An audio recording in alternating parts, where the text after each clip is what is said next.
이제 14번입니다. 이제 점유자와 회복자 관계인데, 회복자는 현재 물권자, 현재 소유자죠. 점유자는 본권이 있습니까? 없습니까? 본권 없는, 점유할 권리가 없는 점유자에게 적용되죠. 이게 201조부터 203조입니다. 옳은 걸 물어봤죠. 1번 선의 점유자는 이제 사용이 이게 과실이죠. 과실을 취득할 수 있죠. 회복자에게 반환할 필요 없습니다. 2번은 우리 시험에 안 나오는데, 임차인은 본권이 있어요, 없어요? 점유할 정당한 권리 있습니다. 정당하게 빌렸죠. 그러니까 203조가 적용될 수가 없어요. 201조부터 203조는 본권 없는 점유자에게만 적용됩니다.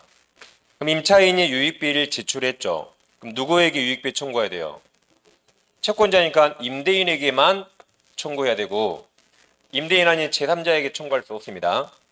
그래서 여기는 임대차가 적용되고 지금 여기랑 전혀 상관없어요. 그래서 2번은 완전히 틀렸습니다. 3번은 아직 시험에 안 나오는데 이건 3번은 꼭 알아두세요. 올해 나올 수 있습니다. 이제 선의 점유자는 과실을 취득하죠. 이제 선의를 판례가 좀 엄격하게 해석해요. 엄격하게. 좀 몰랐는데요? 그러면 선이 아니라 그래요. 오신할 만한 정당 근거 동그라미 쳐주시고 이걸 요합니다. 좀 몰랐는데요? 그게 선의가 아니에요. 판례는 엄격하게 모를 만한 정당한 근거를 가진 점유자를 뭐란다? 선의 점유자, 선의 점유자. 네, 3번이 정답이고 꼭 알아두세요. 아직 우리 시험에 안 나왔습니다. 요약집에도 없어요. 시험에 안 나왔기 때문에. 4번도 시험에 안 나오는데, 자, 점유자는 선이면 과실을 취득하죠? 맞습니까? 선의 점유자 과실 취득하죠? 그 선의는 무과실과 과실이 있거든요. 여기서 과실이란 실수, 잘못. 그러면 선의 무과실이 취득해요? 선의 점유자가 과실 취득해요? 선의 점유자가 과실 취득하니까 선이면 과실이 있더라도 여기서 과실은 사용이익 좋은 거죠. 취득할 수 있다. 다이 선이면 잘못이 있더라도 분명히 선의 점유자니까 사용이익 취득할 수 있습니다. 근데 그와 별개로 잘못 있잖아요. 잘못이 있어도 과실 취득할 수 있죠. 근데 그 잘못으로 소유자에게 손해를 끼쳤다면 손해배상은 별개입니다. 손해배상 나올 수 있습니다. 이건 201조예요. 201조. 이건 750조 완전히 다르죠. 201조에서 선이면 과실 취득하라 그랬어요. 그러니까 실수 잘못이 있더라도 과실 취득하지만 그 실수 잘못 때문에 누군가에게 손해를 끼쳤다면 그건 750조에서 고유과실이 있으니까 손해배상 해야 된다. 이건 750조고 201조라 서로 따로따로 판단합니다. 그럼 4번 선의 점유자에 대해서 점유의 잘못 유무를 불구하고 불법행위 선임에서 책임 배제된다 틀렸죠. 과실이 있다면 인정될 수 있어요. 과실이 있다면. 그래서 3번, 4번 아직 시험에 안 나왔고 3번은 꼭 알아두십니다. 예, 4, 5번은 선자윤전. 선이 타주라 현전 틀렸죠? 손해 전부 배상이죠? 선자윤전. 답은 3번입니다. 15번 주의토지 통행권 옳지 않은 겁니다. 1번 토지 분할 나왔죠? 분할이나 일부 양도는 무상이죠. 공짜. 분할로 통행권이 인정되는 경우 통행권자는 분할 당사자인 소유자 손해보상해야 한다. 틀렸죠? 유상이 아니고 무상이죠. 무상. 이번 통행지 소유자는 자 통행권자는 하루에 한두 번 통행해야 됩니까? 그래서 집 짓고 살아야 돼요. 집 짓고 살면 안 되죠. 하루에 한두 번 통행하는 거죠. 근데 거기서 집 짓고 살고 있네요. 그럼 어떻게 해야 돼요? 소유자가 당연히 인도 청구 당연히 해야겠죠. 3번은 우리 시험에 한 번 나온 적이 있는데 자, 주의토지 통행권은 약정 물권입니까? 법정 물권입니까? 법률 규정에 따라 성립하죠. 법률 규정 219조 법률 규정입니다. 맹지는 윗사람 소유자 승낙 없이 단일화 했어요. 그러니까 법정이죠. 그러니까 당연히가 등기 없이 법률 규정이라 뭐다? 등기 없이 성립하고 요건이 없으면 또 당연히 소멸합니다. 3번 더 알아두세요. 우리 시험에 주의토지 통행권 성립할 때 등기 필요 없다고 한번 시험에 나온 적 있어요. 예전에. 이게 그저 등기 없이 성립할 수 있다. 이건 법률 규정입니다. 당사자가 약정한 거 아니에요. 4번 주의토지 통행권에 의한 통행에 방해해야 되는 축조물을 소유자가 설치했죠? 그럼 제가 철거해야지. 5번 통행권은 현재 범위만 인정되죠? 장차 미래까지 대비하는 건 아닙니다. 정답은 1번이죠. 무상. 그 다음, 자, 갑은 토지의 등기부 취득 시효 주장하고 있다. 옳은 겁니다. 기억, 갑이 개인이 아니라 지자체, 국가 등이죠. 국가 등도 자주점유 추정되고 취득 시효할 수 있다 했습니다. 그래서 주장할 수 없다가 틀렸죠? 주장할 수 있다. 우리 개인들도 국유재산에서 일반재산 취득 시효할 수 있죠. 반대로 국가도 우리 개인 거 취득 시효할 수 있습니다. 오산시 했죠, 오산시? 니은, 의린, 무과실은 뭐든지 행위 당시만, 점유 개시 시만 있으면 돼요. 점유 개시 시만. 정기간 통해서 인정은 필요 없습니다. 이건 나왔죠, 아까 무효인 소유권 중복 등기, 이중 보조 등기 근거로 등기 지급시효 못한다 그랬죠? 기억만 틀려서 니은 듯이 4번이 정답입니다.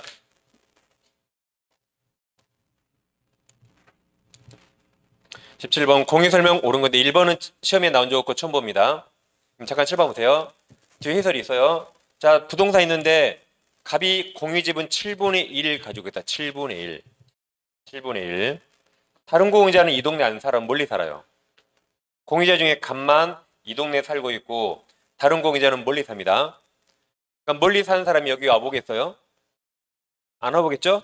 그러니까 갑이 다른 공유자 몰래 임대차 있어요. 한테 보증금 15,000에 월세 200씩 받고 있다. 몰래.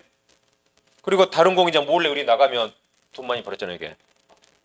그렇죠? 그럼 갑은 다른 공유자 몰래 임대차 있죠? 그럼 갑이 얻은 부당이득은 둘 중에 뭘까요? 처음 보지만 우리가 맞힐 수 있고요. 갑이 다른 사람 몰래 임대차 있죠? 그럼 다른 공유자 몰래 얻은 부당이득이 뭘까요? 둘 중에? 그렇죠. 보증금 우리에게 돌려줘야지. 보증금 우리에게 돌려줘야 되죠. 근데 이건 몰래 한 달에 200씩 벌 수 있잖아요. 몰래. 다른 공유자 몰래. 이겁니다. 물론 여기서 생긴 이자도 부당이 될 수는 있어요. 근데 이걸 몰래 200씩 먹는 거죠. 몰래. 2년 동안 안 들키고 나가면 몰래 한 달에 200씩 얼마 벌었어요? 그걸 4.8 벌었죠. 4.8배. 이게 부당이득이다. 이게 판례입니다. 자, 그래서 공유자 1인이 무단으로 공유를 임대하고 보증금을 수령한 경우 다른 공유자에게 지분 비율에 상응하는 보증금액이 아니라 차임 상당액을 부당이득한 거죠. 차임 상당액. 이것도 그래서 알아두세요. 아직 우리 시험에 안 나왔습니다. 뭐 기본서 같은 거 다 없어요. 이것은. 그 다음 자 2번은 시험에 많이 나왔죠. 공유물 2번은 우리 시험에 안 나왔습니다. 죄송 안 나왔어요. 안 나왔다. 공유자들이 공유물을 무단점유자에게 가지는 차임 상당의 부당이득. 그럼 차임은 이거 부당이득은 돈으로 받는 거죠. 그럼 돈은 나눌 수 있어요, 없어요? 나눌 수 있죠? 그러니까 불가분이 아니라 가분 나눌 수 있죠? 나눌 수 있다. 3번이 많이 나왔죠, 최근에. 공유물 소수 지분권자가 다른 공유자와 협의 없이가 과반수 동의 없이 공유물 일부를 독점 점유하면 다른 소수 지분자 니까지 것이 인도 청구할 수 있다 그랬나요? 인도 청구할 수 없다 그랬죠? 방해 배제만 청구할 수 있다. 4번 아직 시험에 안 나왔어요. 자, 이 토지를 갑과 을이 샀습니다. 갑과 을. 근데 자기들끼리 정확히 구분 소유. 왼쪽은 오직 갑토지, 오른쪽은 오직 을토지라고 구분 소유했어요. 그럼 등기도 분필해서 별도로 등기하겠죠. 근데 분필 절차가 힘드니까 그냥 전체에 갑을 공유로 등기해 버렸습니다. 전체를 갑을 공유로 등기했어요. 이렇게 했거든요. 근데 잘 보세요. 예를 들어 이쪽에 고속도로가 뚫려 여기에 고속도로가. 아니면 큰 상가 밀집 지역. 이쪽에 개발되어 상가가 생기거나 아파트가 생겨요. 그럼 지금 누가 호위하겠어요? 그렇죠. 자기가 이쪽을 가졌어야지. 그러죠? 그러니까 갑이 야 우리 공유잖아. 우리 공유잖아 우리. 그러니까 다 이거 우리 거야. 갑이 큰 거죠. 우리 무슨 소리? 우린 구분 소유했잖아. 라고 을이 주장하겠죠. 내 땅이 훨씬 비싸고 이 땅은 싼 거라 하겠죠. 그럼 그걸 누가 주장해야 돼요? 을이. 그럼 우리 어떻게 해야 돼요? 야, 저 100번지 토지 있잖아. 그리고 면적이 오른쪽이 내 거잖아. 라고 증명해야 할 것 같죠? 오른쪽이 내 거지. 위치. 전체 위치. 면적이 내게 뭐 50평, 네 거 뭐 60평 이렇게. 그래서 자, 4번. 구분 소유적 고객관계 성립을 주장하는 자, 을이. 구분 소유 약정 대상이 되는 해당 토지 위치. 자, 100번지 저기 있잖아. 위치를 증명하면 부족하고 면적까지도 내 땅 뭐 50평, 네 땅 60평 라고 증명해야 된다. 이건 그냥 이대로 그냥 보시면 되고 특별히 해설은 안 드렸습니다. 다음 5번도 시험에 안 나왔지만 당연합니다. 공임을 분할 청구 소가 제기된 경우 그럼 법원은 자기 맘이죠. 자기 맘. 소송 제기한 자 말 들을 필요 있어요? 들을 필요 없죠. 그래서 청구권자가 요구한 분할법에 구애받지 않고 공유자 지분비율에 따라 당연히 합리적으로 알아서 분할합니다. 이게 정답이네요. 판사맘이지. 판사맘. 뭐 소 제기한 자 말 들을 필요 있나요? 판사맘이죠. 그래서 5번이 정답입니다. 그러니까 우리 민법 우리 기출문제 보고 지금 동영 사회 보잖아요. 그걸로 문제 끝납니다. 막 다른 데서 이상한 문제 보지 마세요. 절대 다른 사람 거. 다 자기들이 창작한 문제라 안 좋아요. 이걸로 충분합니다. 문제는. 다음 18번 이제 법정기타공이 성립하는 걸 물어봤는데 1번은 저당권 있는 걸 봐서 366조 같습니다. 1번은. 그럼 여기 설정 당시 건물 있어 없어? 건물 없죠. 나중에 생겼잖아요. 그러니까 X 틀렸죠. X 설정 당시 1번이 바로 정답이죠. 옳지 않은 거. 설정 당시 건물 없죠. 2번 토지 정착물로 볼 수 없는 뭐 학교론 시간인가? 이게 나와 여기서 결혼 시간이네요. 가설 건축물은 인정 안 됩니다. 한번 무가나 미등기도 다 인정돼요. 366조든 관법지든 다 인정될 수 있다. 건축등도 인정되죠. 자, 7번 봅니다. 공유관계에서 공유 지분 처분은 자유죠. 공유물 보존은 각자, 관리는 재부가반수, 처분 변경은 전원동의 얻어야 됩니다. 토지를 공유하는데 갑을병이 토지를 공유합니다. 지상에 각 건물이 있습니다. 지금 공유물이 토지입니까? 건물입니까? 공유물이 토지죠. 공유물에 지상권이 생기면 공유자에게 유리합니까? 불리합니까? 불리하죠. 우리 땅 30년 사용 못하는 거죠. 그러니까 엄청난 이게 처분이거든요. 그러니까 전원동 있을 때만 이게 생기는 겁니다. 엄청난 처분행위라. 우리 땅은 30년 사용 못하죠. 그러니까 전원동 있을 때만 생긴다. 여기서 갑이 자기 지분만 전매했어요. 그럼 지분 파는 건 전원동이 필요 없죠. 그러니까 법정상은 X. 그다음 갑이 건물 지을 때 을동이 얻어서 건물 지었어요. 갑을 지분이 과반수가 넘어요. 지분 과반수 동의 없고 건물 지었습니다. 전원동이 아니죠. X. 갑을병이 공유 토지를 분할했다. 공유 토지. 공유 분할은 언제나 전원참여고 전원동 했단 말이죠. 이때만 법정상권이 생깁니다. 전원동 있을 때만 생긴다. 여기만 전원동이죠. 근데 건물 공유는 완전히 다릅니다. 토지가 갑소유인데 건물을 갑을 또는 갑을병이 공유한다. 공유물이 토지입니까? 건물입니까?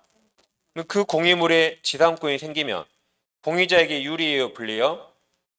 유리하죠. 토지 사용권이 생겼으니까 여기는 무조건 생긴다. 이게 생겨서 누구에게 불리하지 않죠. 무조건 생긴다. 근데 여기는 공유토지는 지상권이 생기면 공유자한테 불리하거든요. 근데 갑이 멋대로 만들면 안 되죠. 어떨 때? 전원동 있을 때만 생기는 겁니다. 전원동이. 불리하니까. 두 개는 완전히 다릅니다. 작년에 우리 시험 이거 나왔죠? 건물 공유. 여기 이제 토지 공유, 토주. 4번 토지 공유 나왔어요. 문제가 법정상권이니까 전원동이 있어요, 없어요? 전원동이 없죠? 그러면 성립한 데서 맞았습니다. 전원동이 없으니까. 공유지 분할 안 나왔죠? 전원동이 없어요. 5번이 305조죠. 5번은 제일 끝에 지상권을 서로 본다. 누가 봐요? 법에서 본다. 법정상권. 그럼 7번 보세요. 갑에게 토지 건물이 있는데 건물을 우리에게 전세권 설정해서 우리 건물을 사용합니다. 우리. 근데 갑이 병에게 토지를 팔고 등기했죠. 그럼 병은 지금 토지만 샀죠? 그러면 건물이 있는데 토지만 샀죠. 그럼 비싸게 샀을까요? 싸게 샀을까요? 건물이 있으니까 싸게 샀겠죠. 싸게 사놓고 건물 철거하면 되겠어요? 혹시 그럴까봐 법에서 지상권으로 인정해 줍니다. 그럼 법정 지상권은 건물 철거를 막기 위한 거라 건물 소유자 설정자 시효 소유자에 인정됩니다. 전세권자가 아니에요. 누구한테? 소유자에게 인정된다. 시효. 그래서 이걸 이제 건물 소유자로 바꿨죠. 설정자. 5번 동일인 소유 토지 건물 중 건물의 전세권이 설정된 후 토지 소유자가 이래 바뀌었죠. 그러면 건물 소유자 맞아요. 소유자가 지상권으로 본다. 소유자가 설정자죠. 그러니까 설정자인데 저렇게 또 바꿔냈죠. 저렇게. 좀 이따는 설정자로 또 나올 좀 이따 밑에 문제 설정자로 나올 다른 문제 좀 이따. 아무튼 정답은 쉬운 데 있었습니다. 그 다음 이제 지역권 설명 옳지 않은 거죠. 1번 통행지역권 점유취득시효는 반드시 도로를 개설해야 되죠. 그리고 20년간 사용해야 되죠.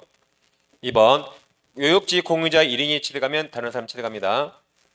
이제 3번 4번이 지역권에서 가장 어려운 거죠. 3번 4번이. 자, 공유해서 요역지를 공유합니다. 그럼 지역권 소멸시효 중단은 공유자 1인이 하면 되고 취득기간 중단은 공유자 전원이 해야 됩니다. 이렇게. 그래서 우리가 이렇게 공부했어요. 지역권이 소멸 안에 유리하니까 한 명. 지역권을 취득 모대 분리하죠. 전원. 그럼 3번 요역지 공유자 중 1인에 의한 지역권 소멸 안에 유리하죠. 소멸 안에 유리합니다. 그럼 1인이 하면 다른 공유자 효력이 있다. 이게 정답이네요. 그러니까 소멸시효 중단은 한 명만 중단시키면 돼요. 한 명만. 모든 공유자가 중단시킬 필요 없단 말이고. 4번 점유율은 지역권 취득 모대 분리하죠. 그럼 모든 공유자를 취득 시 중단시켜야 돼. 모든 공유자. 그래서 모든 공유자에 대한 사유가 아니면 그 효력이 없다. 그 말이 모든 공유자를 중단시키란 말이죠. 모든 공유자. 정답은 3번입니다. 4번 통행지역권 시효 취득했어요. 유상입니까? 모상입니까? 유상이죠. 유상? 예, 손해보상 또는 손실보상 맞아요. 그래서 분묘기지권 시효 취득도 유상. 판례가 바뀌었죠. 통행지역권 시효 취득 유상. 시효 취득 두 개 다 유상이라 해서 공부하기 더 좋게 바뀌었습니다. 20번 전세권 설명 옳지 않은 거죠. 1번 전세권 갱신의 존속 깊이 온나 말소 등기 없이 기간이 만료되면 전세권 설정 등기 말소 없이 해서 맞았어요. 당연히 소멸한다. 깊이 온나 말소 등기 없이. 자, 2번은 이런 거죠. 전세권은 유상입니까? 무상입니까? 유상. 그럼 반드시 전세금이 있어야 되죠. 전세금 지급이 전세권 성립 요건이죠. 전세금 지급이 전세권 성립 요건입니다. 그러니까 전세금 없는 전세권은 없어요. 전세권은 전세금이 성립 요건이라 반드시 있어야 됩니다. 그래서 거의 동의어로 생각하세요. 동의어 거의. 자, 여기 봐보세요. 7번 보세요. 이걸 멀리서 보면 이게 전세금으로 보여요. 이건 전세권으로 보여요. 멀리서 보면. 그래서 전세금 없는 전세권 없습니다. 그럼 자, 2번 전세권이 존속하는 동안 전세금을 계속 존속시키면 반드시 전세금이 거기 있어야 돼. 반드시 전세금 거기 있어야 돼요. 존속시키려면서 전세금 채권만 전세권과 분리하면 안 됩니다. 반드시 거기 있어야 돼요. 양도할 수 없다 해서 맞았습니다. 이게 있으려면 반드시 그 자리에 이게 있어야 되게. 다음 3번. 자, 토지 임대차 등 토지 전세권, 지상권 다 토지 빌렸죠? 그럼 다 같이 지상물 매수 정보 인정됩니다. 근데 토지 전세권에는 법이 없으니까 우리 판례가 이 임대차에 관한 지상물 매수 조건을 토지 임대차에 유추 적용해 준다가 판례입니다. 아무튼 다 인정된다. 4번이 대항력 있다죠. 4번. 자, 갑부동산에 우리 전세권 2년과 3억이 있습니다. 이때 소유자가 평으로 바뀌어요. 물은 갑감의 진격을 평한테 대항할 수 있죠. 그러니까 2년간 안 쫓겨나고 3억도 누구한테 받아야 돼요? 평한테 받죠. 신소유자? 갑이 아닙니다. 그럼 4번. 전세권이 성립한 후 그 소멸 전 전세 목적물 소유권이 평한테 이전됐죠? 그럼 건물의 신소유자죠? 승계인평. 신소유자가 전세금 반환 채무 부담한다. 신소유자죠? 대항력 있다. 이게 정답이죠.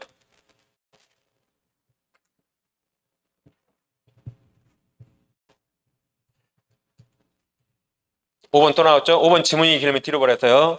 그럼 지상권 설정으로 본다. 누가 봐요? 법에서 법정지상권. 아까 305조 봤죠? 대지 건물이 동일한 소유자에 속한 경우에 건물의 전세권 설정할 때 그 토지 소유권 특별 승계 매수인은 설정자 맞았어요. 아까는 건물 소유자라고 나왔죠? 시오 설정자에게 지상권 설정으로 본다 맞았습니다. 다음 자 유치권의 세 가지 우리가 외웠습니다. 유치권 행사 못하는 게 보증금, 권리금, 지상매수, 부동매수, 매매대금이 외상대금, 건축 자재죠. 명의시타까지 해서 보건복지부 매신 외웠습니다. 보건복지부 매신 유치권 X. 그 다음에 유치권은 법정 물권이죠. 근데 이 법률 규정은 임의 규정이라 폐지 특약 가능합니다. 그럼 폐지는 포기는 사전 사후 타포기 가능하고 이 특약 효력은 당사자뿐만 아니라 그 이외의 자 제3자도 주장할 수 있습니다. 포기 특약 가장 대표 증의가 임대차 끝났는데 임차인이 목적물 원상이복 약정하면 이게 비용 청구권 포기 약정으로 유치권 행사할 수 없다고 했습니다. 다음 유치권에 인정되지 않는 법적 성질이 우선 면제권, 물상대의, 유치권에 의한 물청업적, 의무리 의무롭다 이것입니다. 유치권에 의무리 의무롭죠? 나머지는 다 있다면 100%는 아니지만 98% 맞힌다 했어요. 여기 수반성이 있다 없다? 있다. 부종성 있다. 과실소치권 있나요? 있다. 그게 정년 정답입니다. 과실소치권 있다. 불가분성 있다. 그래서 유치권이나 채권 돈 전부를 변제받을 때까지 유치물 전부에 행사할 수 있어요. 불가분성이게. 그래서 다세대 주택이 있어. 다세대. 10세대 주택 창문을 공사 창문. 근데 돈 안 주니까 사람이 몸이 한계라 10세대를 점유 못하고 한 세대밖에 점유 못합니다. 그래도 10세대 전부 10세대 전부에 대해서 유치권 인정해 줍니다.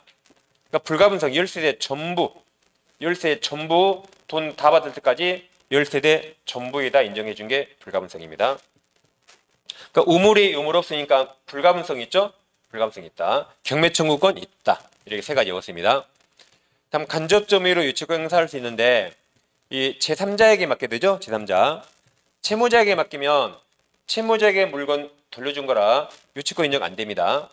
가백에 자동차가 있는데 우리 카센터에 수리 맡겨서 수리비가 200이 나왔어요. 돈 안 주면 차를 꽉 잡아두죠? 카센터가 좁아서 인근의 평 주차장에게 차를 맡겼습니다. 그럼 얘가 이제 직접점유, 맡긴 자가 간접점유로 을이든 평이든 가백에 차를 거부할 수 있죠? 근데 이제 갑이 자동차를 르카센터에 수리 맡겨서 수리비가 있는데 갑이 200만 원이 없어요. 갑이 차는 필요하니까 그랬죠. 제가 200이 없으니까 제가 하루에 5만 원씩 드릴게. 제 차 좀 빌려주세요 해서 5만 원씩 받고 채권자가 차를 빌려했습니다. 그럼 수리비 채무자가 직접 점유하고 채권자가 간접 점유에는 이런 유치권은 없습니다. 그냥 물건 돌려준 거죠. 돌려준 겁니다. 이렇게 채무자에게 안 가는 식으로 해야만 간접점유로 유치권 인정되고 이건 채무자에게 돌려준 거라 유치권 인정 안 됩니다. 그럼 21번 유치권 설명 옳지 않은 겁니다. 1번이 지문이 기네요. 그럼 1번은 가장 중요한 단어가 뭘까요? 그렇죠, 유익비죠. 필요비 유익비 유치권 행사할 수 있죠. 필요비 유익비 유치권 행사할 수 있다. 그걸 물어본 겁니다.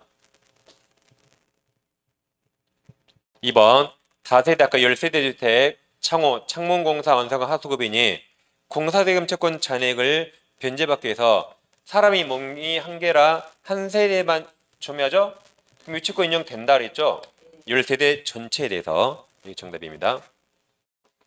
이제 3번은 특이하죠? 원래 도급계약 체결하면 건물이 보통 도급인 소유가 되는데 보통 도급인 소유. 3번은 소급인 재료와 노력으로 건물을 신축했어요. 이건 예외적으로 누구 소유? 소급인 소유. 소급인. 그럼 유치권 같은 제한 물건은 타인 물건을 나오는 물건이에요. 내 것이 아니라 누구 거? 타인 물건에 나오는 물건이라 내 걸 내가 유치하는 거 아닙니다. 그래서 이건 수급인 소유니까 특별한 사정이 없는 한 그 건물에 대한 수급인의 유치권이 인정되지 않습니다. 상당히 아주 예외적이죠. 보통 도급계약 체결하면 도급인 소유인데 이건 예외적으로 수급인 재료와 노력으로 건물을 다 지었죠. 그럼 수급인 소유입니다. 이렇게 한 거죠. 갑이 건물을 사고 싶은데 당신이 건물 알아서 다 지어. 알아서 다 지어. 그걸 나중에 상기를 한 거죠. 그러니까 우리는 건물을 왜 지었어요? 자기가 사용하려고? 갑에게 팔려고. 갑이 당신 알아서 다 지어 그랬죠. 그리고 갑이 안 사네? 아니, 사기로 해서 지었는데 안 사면 어떡해요? 그럼 돈 받을 수 있어요? 소유권 갑에게 넘기고 강제로. 사실 소유권 갑에게 강제로 넘기고 돈 받을 수 있는데 유치권 행사할 수 없다. 내 거니까. 내 거. 그런 상당히 예외적인, 거의 아마 볼 수 없는 판례입니다.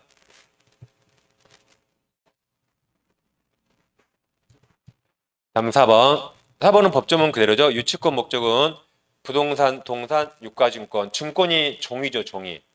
종이. 근데 여러분 기본서 팔면 그 종이는 누가 안 가져요? 여러분 책 지금 그 종이는 누가 안 가진다고요? 백화점 상품권 가지죠. 그게 종인데 가격이 있다. 오음수표 같은 겁니다. 그래서 4번은 법조문 그대로 맞습니다. 5번 유치권적 유치물에 보존에 필요한 사용할 수 있죠. 채무자 승낙 없이도 할 수 있죠. 다음 22번 민사유치권 설명 옳은 겁니다. 1번 채무자가 직접 점유하네요. 그냥 돌려준 거라 유치권 성립하지 않는다 해서 맞았습니다. 1번이 정답이네요. 1번이 정답. 자, 지금 문제가 유치권이죠. 그럼 2번은 어떤 단어가 눈에 보여요? 매매대금. 그럼 아까 보건법주 매시 매매대금 본선과 볼 거 없죠. 제일 끝에 유치권 주장할 수 있다가 딱 틀렸습니다. 3번을 네 글자로 아까 뭐라 했죠? 그 불가분성이죠. 불가분성. 유치물이 분할 가능한 경우 유치권자가 피담분 채권 일부를 편지받았더라도 전부에 대해서 유치권 행사할 수 있다. 돈 다 받을 때까지 전부에 대해서 유치권 행사할 수 있죠. 이게 불가분성입니다. 4번은 어떤 글자가 눈에 보이죠? 권리금 보인 순간 보건복지부 매시네크. 5번 유치권 폐지의 특약 유효죠. 특약이 있는 경우 유치권이 발생하지 않은 아이가 맞았습니다. 이는 유치권 폐지 특약은 당사자 사이에서 많이 들렸죠. 아까 제3자 그 이외의 자도 주장할 수 있다고 했었죠.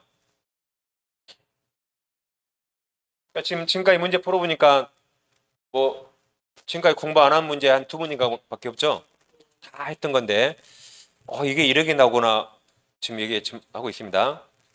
기출 문제는 이렇게 나오고 우리 약간 이렇게 변형이 나오네. 왜냐면 출제할 때 문제를 약간씩 바꾸죠. 약간씩.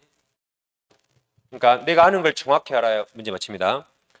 공부 다시 하겠다가 아니고 점수가 안 나와서 공부 다시 하겠다가 아니라 내가 봤던 걸 정확히 보시면 다 맞추는 거죠. 그래서 우리 지난 3주 동안 그 체계도 특강 했잖아요. 10곡대. 거기서 거의 다 나왔어요. 다 나왔습니다. 거기에 허중주 모의도 있고 다 있었잖아요. 그걸 계속 반복해 보세요. 연휴 때 제 유튜브에도 올려놨으니까 그거 제 유튜브 들어가지고 계속 그냥 보세요. 한 번씩. 시간 날 때 어디 이동하다 보시고 계속 보세요. 그 다음 23번 저당권 객체가 될 수 없는 건 3번 지역권이죠. 근데 이 용의물권 중에 이 두 가지는 저당권 객체가 되는데 왜 지역권만 안 될까요? 항상 물권은 물권 법정주의. 물권은 법에 정해진 대로입니다. 이건 법에 안 써 있어요. 이건 법에 써 있거든요. 이건 법에 안 써 있어요. 그래서 법에 안 써 있다가 정답입니다. 등기법에서 지역권은 저당권 객체가 될 수 있다고 법이 안 써 있어요. 이것은 민법이 아니라 다른 법에 써 있고, 다른 법. 이건 인목에 관한 문제에 써 있죠. 3번은 어느 법에도 안 써 있습니다. 그럼 7번 보겠습니다. 자, 갑이 1층을 신축하고 1층에 저당권이 나왔죠. 그리고 2층을 중축했습니다. 그럼 2층은 둘 중에 하나죠. 1층이 기존 건물이죠. 1층이 기존 건물. 그럼 2층은 기존 건물과 독립성이 있거나 없거나 둘 중에 하나입니다. 그럼 2층이 독립성이 있다면 2층만 별도로 소유권 등기할 수 있어요.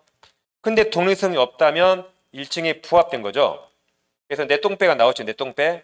그럼 4배 맞으니까 저당권이 다 파고 들어간다 했죠. 자, 그럼 이게 하나의 부동산인데 지금 면적이 증가한 겁니다. 그럼 갑은 면적이 증가했다고 표시 변경 등기를 해야 돼요. 면적이 뭐 30평 증가했다고 표시 변경 등기해야 되는데 안 했습니다. 그럼 안 하면 2층은 공적 장부에 나타나지 않고 있어요. 근데 저당권자가 경매했네요.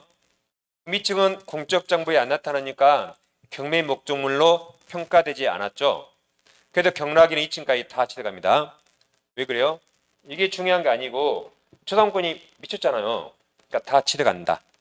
케이크처럼 2층만 잘라 버릴 수 없어요. 그게 2번을 먼저 보고 1번으로 가야 돼요. 자, 2번.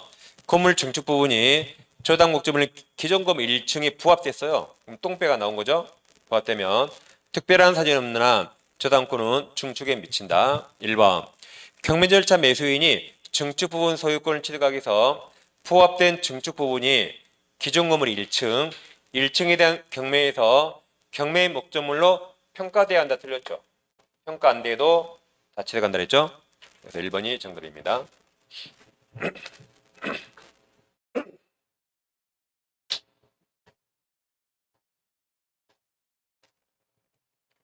지금 뭐가 모르는 거 없는 것 같은데 문제는 계속 틀리고 있죠 지금. 지금 배신당한 것 같아요. 특별히 모르는 거 없는데 왜 문제는 다 틀리고 있죠? 근데 그런 게 좀 이제 더 정확히 이제 아는 거죠. 그러니까 새로운 지식이 필요한 게 아니고 우리가 아는 걸 좀 더 정확히 문제를 통해 아는 겁니다. 24번 저당권 여력이 미치는 목적물 범위 옳지 않은 겁니다. 1번 자 부합물 충물은 저당 설정 전에 있든 후에 있든 다 미치는 거죠. 다 미친다. 4번 2번은 지문이 길면 뒤를 보라 했죠. 뒤에 토지 임차권에 미친다 왠지 맞은 것 같아요. 중대원리. 그럼 4번 건물 소유를 목적으로 하여 토지를 임차했네요. 임차해서 그 건물의 저당권을 설정하면 저당권은 그 건물을 위한 종된 권리 미친다 해서 맞았습니다. 그 다음 질문도 차임 채권에 미친가? 그럼 과실은 압류 후에만 미치죠. 압류 후. 그래서 특별한 사정이 없는 한 저당 목적물 건물에 대한 저당권자의 압류가 있단 말이 압류 후죠. 압류가 있으면 이게 압류 후란 말이죠. 후. 설정자의 건물 임차인에 대한 과실에 미친다. 그래서 차임 채권은 압류 후에만 미치죠. 그 다음 자 25번은 일단 동그라미 2번이 아까 격승발이라고 문제 또 나왔네요. 격제자, 승낙, 발신 중에서 정답은 바로 2번 나왔습니다. 그럼 1번이 시험에 더 잘 나오는데 1번이 528조 1항이거든요. 잠깐 쳐봐보겠습니다. 가백에 X가 있는데 우리에게 내 거 3억에 살래라고 청약했어요. 승낙기간을 9월 20일로 정했습니다. 그래서 우리 승낙의 편지를 보냅니다. 3억에 산다고 승낙하는데 9월 13일 날 편지를 보내서 9월 17일 날 가백에 도달했습니다. 계약이 언제 성립하죠? 발송한 날 9월 13일 날 성립합니다. 격승발. 근데 9월 17일 날 보내서 9월 22일 날 도달했어요. 계약 성립해야 안 해요? 성립하지 않습니다. 격승발은 무조건 발송일 날 성립한 게 아닙니다. 승낙기간이 있다면 승낙기간 안에 도달한 걸 전제로 보낸 날 성립합니다. 이거 승낙기간 지나서 성립하지 않아요. 이게 동그라미 1번. 승낙기간이 정해진 경우에 승낙동지가 그 승낙기간 내에 도달하지 않으면 특별한 사정이 없는 한 계약 성립하지 않는다 해서 맞았죠? 성립 안 된다. 그럼 이걸 연착대 승낙이죠. 그래서 계약 성립하지 않지만 청약자 갑이 이걸 새로운 청약으로 봐서 갑이 승낙하면 그때는 성립합니다. 근데 여기까지는 아직 성립하지는 않았다.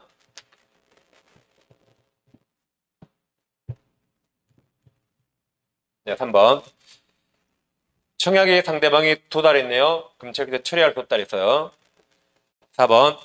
청약자 의사표시에 의하여 승낙 통지가 필요 없는 경우 계약은 승낙 의사표로 인정되는 사실 있는 때, 이게 의사실현이죠. 실현된 때가 사실 있는 때.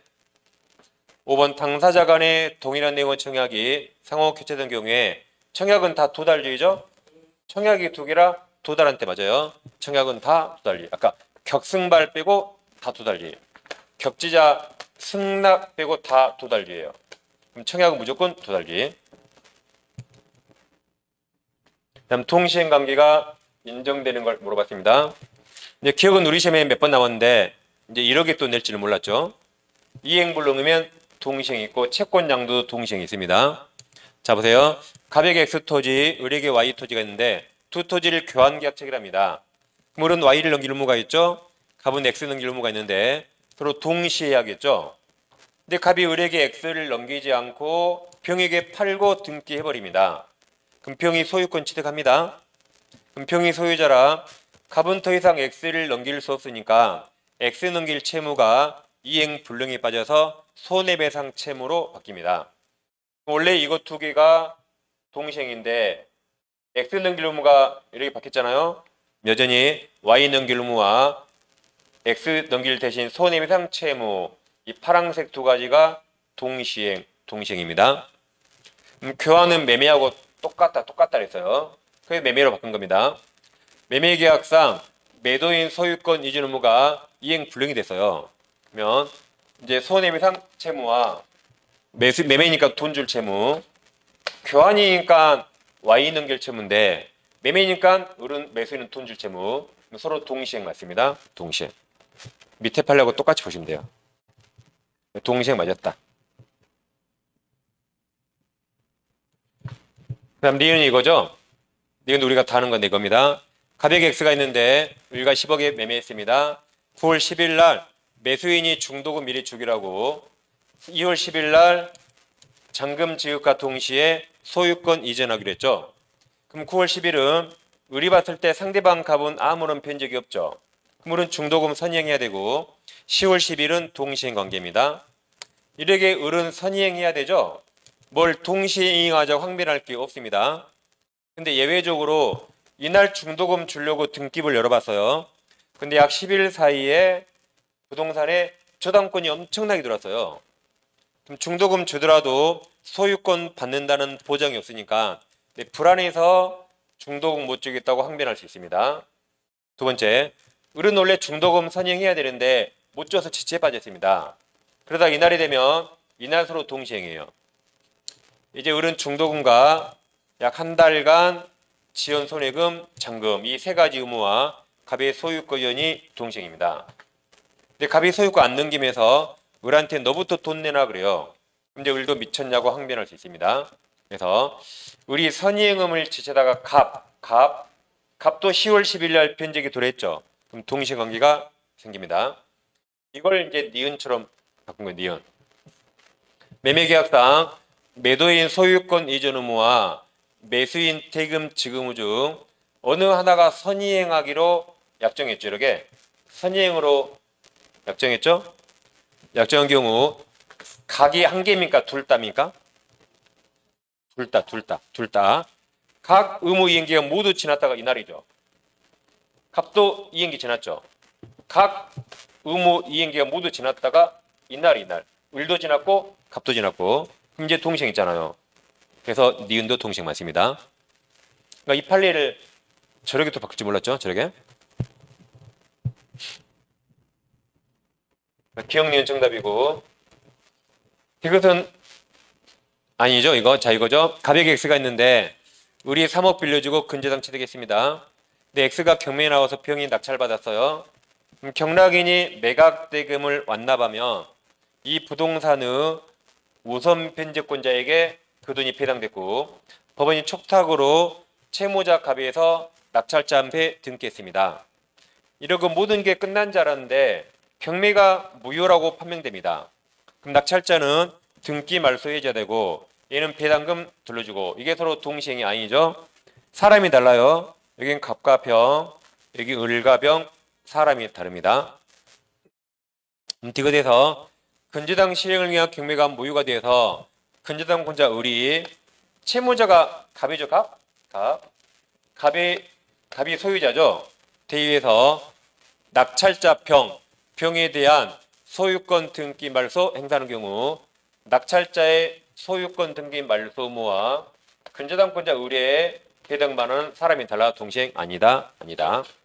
동시행 아니죠. 사람이 다릅니다. 그래서 정답이 기억연에서 3번이 정답입니다. 3번. 다음 제3자 이야기입니다. 갑에게 X가 있어요. 우리가 3억에 매매했죠. 갑이 요청했습니다. 제가 소유권 넘겨드리면 매매대금은 병에게 주실래요? 라고 갑이 요청하니까 을이 알았다고 승나겠죠. 그럼 갑이 요청한 요약자, 을을 낙약자, 병이 수익자가 됩니다. 그럼 여기서 갑과 을 중에 누가 병에게 돈을 줘야 되죠? 을이 줘야 할 돈 채무자입니다. 그럼 제가 1년 내내 이렇게 말했어요. 1년 내내. 근데 여러분들은 기억 안 날 겁니다. 그럼 을이 돈 줘야 되죠. 을이 돈 안 갖다 주면 갑이 전화해서 을에게 돈 갖다 달라고 주장할 수 있죠. 그래서 갑을 채권자라고 제가 1년 내내 말했어요. 저 글자 쓸 때마다. 여러분 기억 안 나시겠지만 이 글자 1년 내내 쓴 건 알겠죠? 그렇죠? 항상 그렇게 말했어요.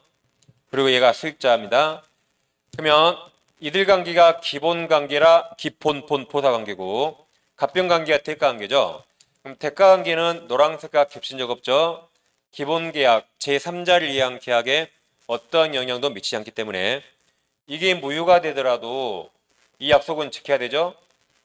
그래서 무효가 돼도 갑은 소유권 넘겨야 돼요. 을은 돈 줘야 된다. 그래서 을은 대가 관계가 부존재한다고 돈 못 주겠다고 대항할 수 없습니다. 근데 이 기본 관계에서 생긴 사유로는 병한테 대항할 수 있죠. 작년 정답이죠. 그러니까 이건 의리한 거 아니죠? 의리한 거 아니라 대항할 수 없다. 이건 의리한 거라 대항할 수 있습니다. 그럼 27번은 이제 옳은 걸 물어봤죠. 1번은 X 우리 시험 범위 아닙니다. 이거 X. 그쵸? 이래 변형이라고 썼잖아요. 그죠? 그럼 뭘 변형했을까 궁금하죠. 그래서 제가 2번 밑에 점을 찍어놨어요. 이렇게 2번 질문을 제가 변형한 거예요. 왜냐면 1번도 시험 범위 아니고 2번도 시험 범위 아닌데 두 개 내겠다면 좀 묘해서. 자, 2번 질문 여러분 점 찍혀있죠? 자, 2번을 저 인간 2번을 바꿨구나라고 생각하세요. 자, 이렇게 사람이 제가 섬세해요. 이렇게. 그럼 자, 2번 수익자 병이 수익을 섭취한 후 요약자 갑인 낙약자 을의 채무불이행을 이유로 계약을 해지하면 그럼 수익자는 손해배상 청구할 수 있나요? 할 수 있다 그랬죠? 이게 정답이네요. 할 수 있다. 할 수 있다. 해지는 못하지만 병은 손해배상 청구할 수 있죠. 다음 3번은 우리 시험에 안 나오는데 요약자와 낙약자가 합의에 따라서 제3자 권리를 소멸시킬 수 있음을 미리 유보했다. 유보가 뭐라 그랬죠? 남겨두다. 그럼 여기서 남겨뒀단 말은 둘이 합의했단 말이죠. 둘이 남겨뒀다가 제3자 권리 소멸시키기 합의했다. 합의. 그럼 합의가 있으면 합의에 따르겠죠. 그 다음 제3자에게 그 권리가 확정적 기록되었더라도 요약자와 낙약자는 제3자 권리 소멸시킬 수 있습니다. 이미 합의해놨으니까 그때는 할 수 있어요. 네, 뭐 3번이 중요한 보이지 않습니다. 다음 4번. 4번 아직 우리 시험에 안 나왔습니다. 제3자가 수익을 섭취한 후 요약자는 원칙적으로 낙약자에 대해서 제3자에게 급부 이행해 돈 갖다 줘 라고 요구할 권리 있다 그랬죠? 그래서 제가 항상 이를 1년 내내 채권자로 썼단 말이죠. 그게 이제 시험에 다시 나온 거죠. 이게. 그래서 갑을 채권자 그래요. 갑은 야 빨리 병한테 돈 갖다 줘 라고 갑은 주장할 수 있다. 그래서 갑이 채권자고 우리 채무자입니다. 5번. 자, 계약은 갑과 을이 했죠. 계약 해지 취소할 때 병은 당사자 아니라 병동이 필요 없습니다. 5번 제3자가 수의가 태하노라도 특별한 사정이 없는 한 요약자는 낙약자의 채무불 행위로 제3자 통이 필요 없어요. 해지할 수 있다. 계약은 갑과 을이 했으니까 병동이 필요 없습니다. 자, 28번 합의해제고 틀린 거 그랬나요? 그럼 제가 빨리 뭘 찾으라 했죠? 합의해제 나오고 손해배상이나 이자 있는가? 손해배상 이자 있는가? 손해배상 보여요? 그냥 정답 이게. 손해배상 청구할 수 있다 이게 정답입니다. 이자 가산해야 한다 그게 정답이에요. 그냥. 뭐든지 합의에 따르니까 손해배상이나 이자 약정 없다면 손해배상 청구할 수 없고 이자 없다 그랬죠? 자, 문제 항상 그래 풀었잖아요. 이 정답 답이 나오죠 이게. 항상 합의해제 나오면 손해배상이나 이자 보이는가? 그것부터 확인하라 그랬죠? 답이 3번입니다. 자, 1번은 이제 좀 알아둘 필요가 있는데 1번과 이 지문 이거 비교합니다. 이거 두 개. 이건 3의 동형의체가 있으니까 적을 필요 없어요. 자, 두 개. 둘 다 합의해제하는데 여기는 해지하기 전에 이행한 게 없어요. 해지하기 전에 계약만 하고 이행한 게 없습니다. 이행한 게 없어요. 그럼 원상회복할 게 없죠. 다시 계약 체결하고 계약 체결했죠? 계약 체결했죠?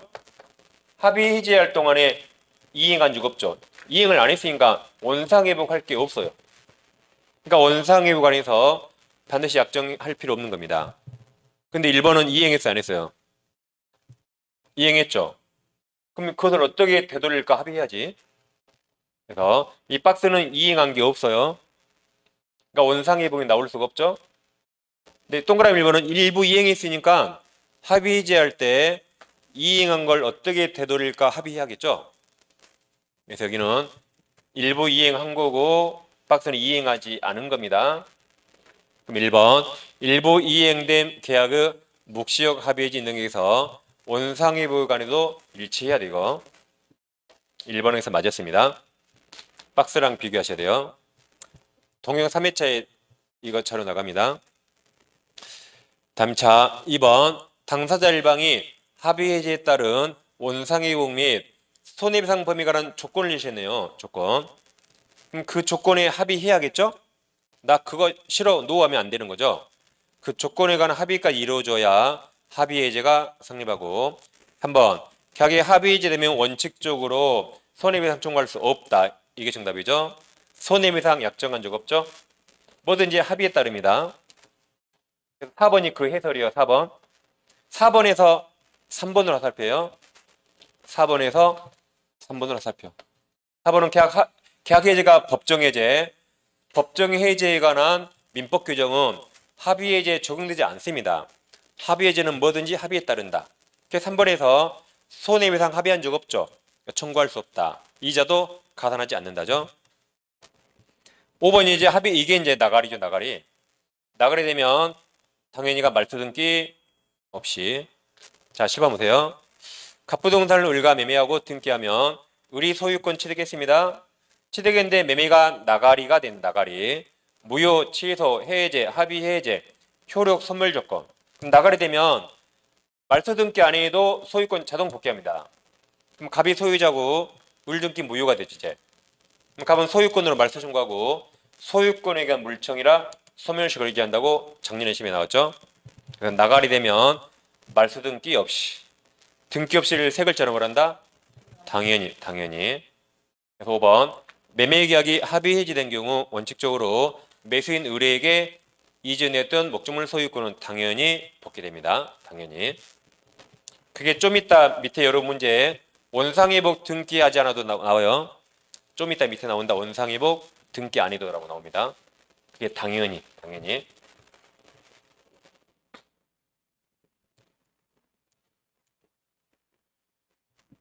다음 29번 계약 해지 설명 옳지 않은 거죠. 이것도 변형이라 제가 2번도 바꿨고 4번도 제가 바꿨어요. 4번도 우리 시험범위 벗어나니까 제가 2번 4번 점 찍어 있죠. 두 개 바꿨습니다. 1번도 바꾸려다 말았는데 1번은 처음 봅니다. 근데 1번 처음 보는데 저 같으면 길어서 안 읽을 것 같아요. 저 같으면. 그럼 1번 타인 권리 매매로 인한 담보 책임으로 매수인이 계약 해제. 그럼 이건 전부 타인 권리 매매죠? 전부 타인 권리라 전해 악의도 해지할 수 있죠. 악이라도 전해 해지한 경우 매수인이 진정한 권리자인 타인, 이 타인이 진짜 소유자죠? 이 진짜 소유자죠? 그 소유자에게 직접 물건을 반환했어요. 그럼 그 반환하는 범위에서 매도인은 가짜 소유자죠. 자기 거 아니죠. 매도인에게 반환할 필요 없을 것 같죠? 처음 보지만 왠지 맞는 것 같습니다. 2번 아까 나가리 합의해진 나가리 되면 매도인으로부터 매수인이 된 소유권은 아까 원상회복 등기 없이 말소 등기 없이 자동 복귀 이게 정답이죠. 나가리 말소 등기 없이. 3번이 뭘 물어본 거죠? 3번도 우리 시험에 안 나왔는데 근데 많이 나온 건데 이런 식으로 안 나왔죠. 3번이 불가분성. 당사자 일방이나 쌍방이 수인 여러 명이면 전원이 하거나 전원에 대하여 해야 되죠. 여기 당사자 일방이 여러 명이라고 어디 써 있나요? 상속인들. 수인 여러 명이죠. 여러 명. 그럼 자, 지금 보세요. 3번 매수인 사망으로 매수인 지위 상속한 상속인들이 여러 명이죠. 매매계약을 해지하려면 특별한 사정난 전원이 다 해야 되죠. 맞았어요? 전원이 다 해야 된다. 일방이 하면 안 되죠. 일인이 하면 안 되죠. 불가분성을 물어봤습니다. 4번 계약 합의 해지에 관한 청약에 대해서 상대방이 조건을 묻히거나 변경을 가하여 승낙할 때는 그 청약은 효력을 상실하죠. 5번 합의 해지 나왔나요? 그럼 또 제일 끝에 손해배상 청구할 수 없다 해서 맞았습니다. 특별한 사정이 없죠. 30번 배약금 규정 이제 옳지 않은 겁니다. 옳지 않은 거.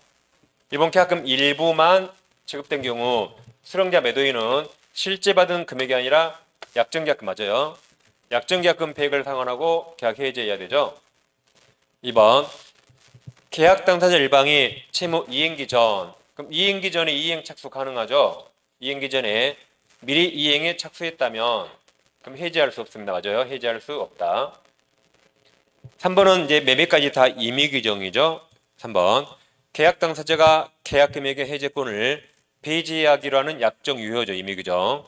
약정하였다면 둘 다 각 해제할 수 없습니다. 4번 지문이 길면 어디를 보라 했죠? 항상 뒤에. 제일 그때 공탁해야 한다 왠지 틀렸죠? 공탁할 필요 없다 그랬죠? 그럼 4번 계약금 수령한 매도인이 매도인에 대해 세제권 행사하기 위해서 수령한 계약금 100을 이행 제공해야 되죠. 여기까지 맞았는데 매수인이 안 받으면 공탁할 필요 없다 그랬어요. 5번 지금 아까 했죠? 계약금인데 토지거래 허가 나왔어요. 뭘 물어본다고요? 허가 받아요. 허가 받으면 이행 착수입니까? 아니다 해서 맞았다. 이행 착수 볼 수 없다. 뻔합니다. 물어볼게. 아까 허중중 무효할 때 계약금에 허가 구역 넣으면 뻔합니다. 허가 받아도 이행 착수 아니다. 자, 10분 쉬고 이어서 하겠습니다.